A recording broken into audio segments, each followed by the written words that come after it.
안녕하세요. 원더케이닷컴 F7입니다. 오늘은 삼성 갤럭시 S7 엣지를 간단하게 살펴보죠. 사실 갤럭시 S6 엣지나 엣지 플러스랑 별 차이가 없다고 생각하실 수도 있어요. 근데 꼼꼼히 찾아보면 정말 여러 면에서 바뀌었어요. 먼저 2.5D 글라스인데 어차피 엣지에는 원래 듀얼 커브드 엣지 디스플레이가 있었기 때문에 별로 특별하진 않죠. 근데 상 하단에 이렇게 살짝의 굴곡이 있단 말이에요. 그래서 이게 그립감에 굉장히 도움이 돼요. 후면도 마찬가지가 갤럭시 노트 5에서 들어간 이 후면의 엣지 글라스가 있기 때문에 그립감에 상당히 도움이 되고, 갤럭시 S6 엣지 같은 경우에 제가 최대 단점을 지적했던 게 그립감이 굉장히 나쁘다는 건데, 이 친구는 여기에 뒤쪽에 잡을 만한 구석이 있고 2.5D 글라스가 들어가서 전반적으로 그립감이 굉장히 개선됐어요. 사실 베젤도 굉장히 좁아가지고 이건 일반적인 5.5인치 전화기보다도 훨씬 작고 5.5인치 크기에 사실 굉장히 큰 전화기인데 별로 그렇게 크게 느껴지지 않아요. 그리고 갤럭시 S5에 들어갔다 6에서 빠졌던 방수가 들어갔죠. 거기다 심지어 캠리스예요. 그래서 마이크로 USB 포트랑 이어폰 잭이 그냥 열려있지만 엑스페리아처럼 그냥 방수가 돼요. IP68 수준의 방수기 때문에 오랫동안 놔둔다든지 수영장에서 사진을 찍는다든지 하는 거는 위험할 수 있겠지만, 일반적으로 화장실에서 퐁당한다든지 하는 정도의 방수는 전혀 무리 없이 안심하고 쓸 수 있다는 거죠. 사실 S6보다 거의 모든 면에서 나아졌는데 한 가지 아쉬운 건 스피커예요. S6와 엣지 스피커는 많이 괜찮았었는데 S7이나 엣지 스피커는 뭐랄까 약간 좀 찢어지기도 하고 소리의 품질이 썩 좋다고 할 수는 없어요. 그리고 이 엣지 디스플레이도 디자인적으로는 충분히 가치가 있고 저는 이게 굉장히 미래지향적인 폰으로 보이게 하는 중요한 기능이라고 생각해요. 근데 이 엣지 디스플레이는 업그레이드가 많이 돼서 기능도 추가가 됐고 사용도 많이 편리해졌지만, 역시 뭔가 엣지의 기능은 없어요 라는 거에 대한 대답으로서의 엣지 디스플레이지 이게 여전히 유용하지는 않아요. 그리고 적외선, 리모컨 기능은 여전히 안 들어가 있네요. 생각보다 원하는 사람이 많이 있진 않았나 봐요. 무엇보다 제가 제일 기쁜 것 중에 하나는 드디어 삼성의 소프트웨어를 어떻게 만져야 될지 파악했다는 거예요. 먼저 이 갤럭시 노트 시리즈에 들어가 있던 계속 캡처 기능이 들어가 있죠. 그래서 이렇게 캡처를 먼저 하고 여기 추가 캡처, 추가 캡처 계속 누르면 끝까지 길다란 캡처를 완료할 수 있어요. 사실 이것도 LG는 브라우저에서 들어가 있던 건데 캡처 올이라고, LG는 그냥 없애버린 반면에 삼성은 다시 S 시리즈에 저까지 넣어줬죠. 그리고 마시말로 업데이트를 받으신 분들도 아시겠지만 여기서 내리면 이렇게 퀵토글 패널이 나오죠. S파인더가 굉장히 쓸모없었는데 드디어 이 안쪽으로 짱 박혀 있죠. 이제 원래 끌 수도 있었지만. 그리고 무엇보다 기쁜 건 이 퀵 커넥트가 드디어 쓸모가 생겼다는 거예요. 오디오 출력 이렇게 있어서 블루투스 장비가 여러 개 연결되어 있으면 블루투스 장비 간에 전화를 할 수가 있고, 블루투스 연결은 되어 있지만 스피커로 소리를 듣고 싶을 때 블루투스 끄고 이런 걸 할 필요 없이 그냥 이렇게 눌러주면 소리가 폰으로 바로 나와요. 굉장히 칭찬하고 싶은 기능이에요.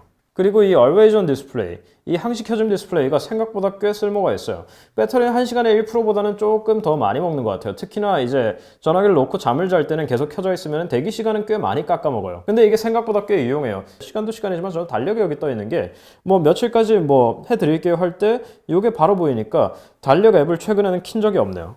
그리고 안드로이드 마시멜로우로 업데이트가 되면서 웹브라우저에서 컨텐츠 차단이 돼요. 그러니까 애드블록이 된다는 건데 광고를 차단한 앱들을 활성화시킬 수 있어요. 플레이스토어에서 설치하시면 되고, 물론 굉장히 좋은 기능이지만 광고가 수익원이 되는 너무 과하지 않은 광고는 차단을 해제해 주셔도 되겠죠.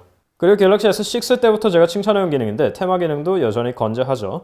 그리고 삼성이 이걸 그냥 대충 만든 게 아니라 테마 업데이트 되는 것들이 꽤나 품질이 괜찮고 다변화가 돼요. 그러니까 단순히 아이콘이나 글꼴만 바뀌는 게 아니라 전체적인 분위기가 바뀌어서 이거는 지금도 여전히 칭찬하고 싶어요. 그리고 새로 추가된 기능 중에 게임 런처라는 게 있는데, 게임을 갖다 한 곳에 모아놓겠다는 건데 사실 아이디어 자체는 굳이 필요한가 싶긴 해요. 근데 그거보다는 여기 게임 툴즈라 그래가지고 게임의 기능들이 있다는 거예요. 예를 들어서 게임을 켜서 할때 요 왼쪽에 요게 있죠. 게임 중 방해 금지. 최근 앱민 뒤로 가기 버튼 잠금을 하면 이렇게 눌러도 실수로 꺼지지 않죠.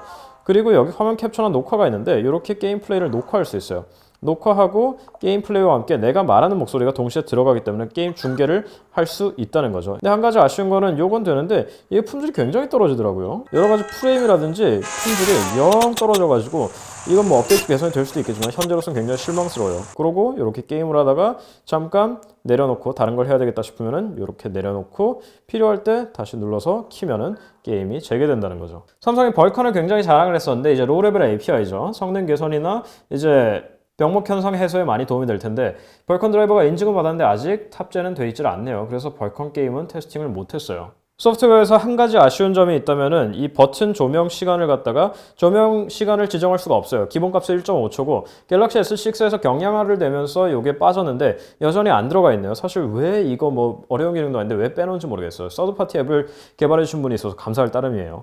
갤럭시 S6와 마찬가지로 삼성페이가 탑재되어 있죠. 그렇기 때문에 MST 지원하니까 신용카드를 지원하는 거의 모든 가게에서 바로 결제를 하실 수 있어요.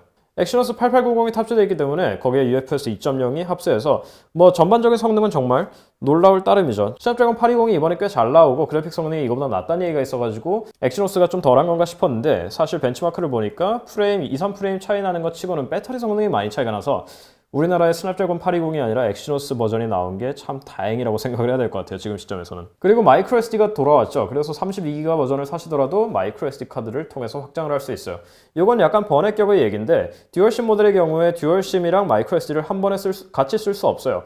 이게 하이브리드 심이어가지고 두 개가 동시에 쓰지 못하는데 갤럭시 A9 같은 경우에는 두 개 동시에 사용이 가능했던 걸 생각해보면은 사실 플래그십에서 이게 안 되는 건 조금 아쉬운 부분이에요. 무엇보다 전면 카메라가 정말 좋아요. 삼성이 F1.7을 굉장히 강조를 했었는데 전면 카메라가 야간에 잘 나오기 굉장히 힘든데 갤럭시 S6 때도 같은 얘기를 했지만 정말 놀라울 정도로 전면 카메라가 잘 나와요. 그리고 이렇게 딱딱 켜가지고 방금 제가 한 것처럼 카메라를 켤 수 있잖아요.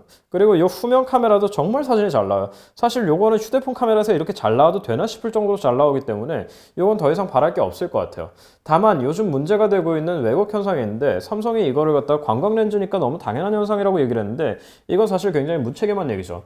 아이폰 4 때 뭐 그립을 잘 잡으면 안 끊겨요. 뭐 이런 느낌인데 당연히 문제는 발생하겠죠. 뭐 그게 재료 때문에 어쩔 수 없는 거라고 하면. 근데 그거를 고치는 것도 회사의 당연한 의무죠. 그걸 그렇게 어쩔 수 없다라고 하면은 굉장히 제조사로서의 책임이 없는 건데 삼성이 왜 반응을 그렇게 했는지 모르겠네. 분명히 잠수함 패치로 고쳐줄 것 같은 느낌이 마구 들어요. 이번에 배터리 용량이 많이 늘어서 배터리가 궁금하실 텐데 배터리가 절전을 전혀 키지 않은 상태에서 4시간 반에서 5시간 반 정도 가요. 사실 꽤 훌륭한 수치고 갤럭시 S5보다도 나은 수치기는 해요. 플래그십에서 이 정도가 나오긴 힘든데 갤럭시 A5, 7이나 A9 같은 거를 쓰다가 이걸 보니까 사실 감흥이 조금 덜하기는 해요.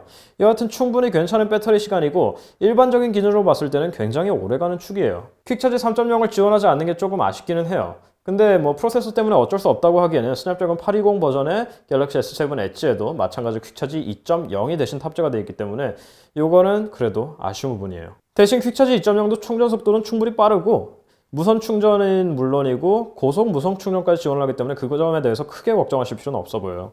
결론적으로 말해서 이거 전반적으로 마감도 그렇고 디스플레이도 정말 끝내준단 말이에요. 정말 S6 엣지도 그렇더니 스티커 붙였다는 게 약간 이런 느낌인가 싶을 정도로 정말 놀라운 품질의 디스플레이, 놀라운 카메라, 놀라운 성능, 거기다 꽤나 준수한 배터리, 뭐라고 흠잡을 때가 마땅하지 않아요. 물론 저는 개인 취향이 갈리기 때문에 저는 이 친구보다는 굳이 삼성 거 중에 고르라면 갤럭시 S6 액티브를 쓸 것 같지만 어느 누구에게 추천해도 전혀 문제가 없을 만한 폰이에요. 물론 저처럼 손에 땀이 많으셔서 지문이 자주 묻는 분은 지금처럼 조금 곤란한 상황이 될 수도 있겠으나 여기까지 보시면 아시겠지만 제가 전반적으로 굉장히 담담하게 얘기를 했는데 그 이유가 뭐냐면 굉장히 훌륭하고 완성자에 가까운 폰인데 그렇다고 이거를 지금 당장 쓰시는 폰을 버리고 사야 되냐?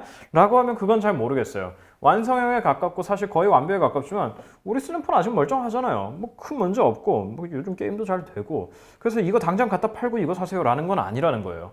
물론 이거는 지금 당장에서는 뭐 한 두세 세대까지는 문제가 없을 것 같아요. 뭐 PC 시장도 마찬가지니까.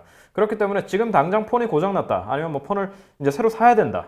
그런 이유가 있겠다면 갤럭시 S7이나 갤럭시 S7 엣지를 사세요. 이거는 뭐 두말할 필요도 없어요. 굉장히 좋은 폰이에요. 하지만 내 갤럭시 S4나 갤럭시 S5가 있는데 이거 갖다 버리고 갤럭시 S7을 사야 돼요? 이건 갤럭시 6에서 멈출 필요가 없고 갤럭시 X5나 뭐 당장 저도 갤럭시 S4를 쓰고 있지만 갤럭시 S4에서 갤럭시 7으로 바로 넘어가야 될까요? 글쎄 뭐 멀쩡하면 그냥 쓰세요. 단통법도 있고 폰도 비싼데 신도리면 물건도 안 들어간다는데 요즘 그냥 쓰세요. 그 정도의 느낌이에요. 정말 잘 나왔는데 이야 사야 될 그런 건 좀. 이상이 갤럭시 S7 엣지에 대한 간단한 소감이었습니다. 다음 시간에 또 뵙도록 하고 저희 인스타그램, 페이스북, 트위터, 구글 플러스 잊지 마시고요. 유튜브 구독도 꼭 해주세요. 그럼 다음 시간에 뵙죠. 끝!